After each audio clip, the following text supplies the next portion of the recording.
দোল পূর্ণিমা নিশি নির্মল আকাশ, মৃদুমন্দ বহিতেছে মলয় বাতাস।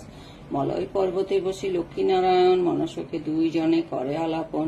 বিনা করে হেনকালে নারদ মহামুনি, ভক্তিভরে উভয়ে প্রণমিলেন তিনি। করজোড়ে লক্ষ্মীর সম্বোধি ঋষিবর, এক কথা কহি মাগো তোমার গোচর।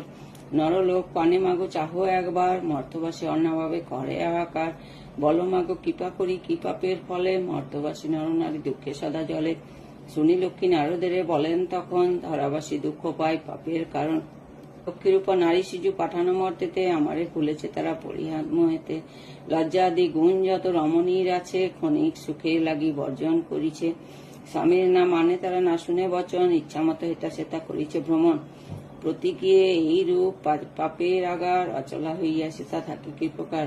শুনিয়া নারদ বলে বিষণ্ণ বদনে, কিরূপে প্রসন্না তুমি হবে নারীগণে। লক্ষ্মী তো সার বলি মনেতে বুঝিয়া,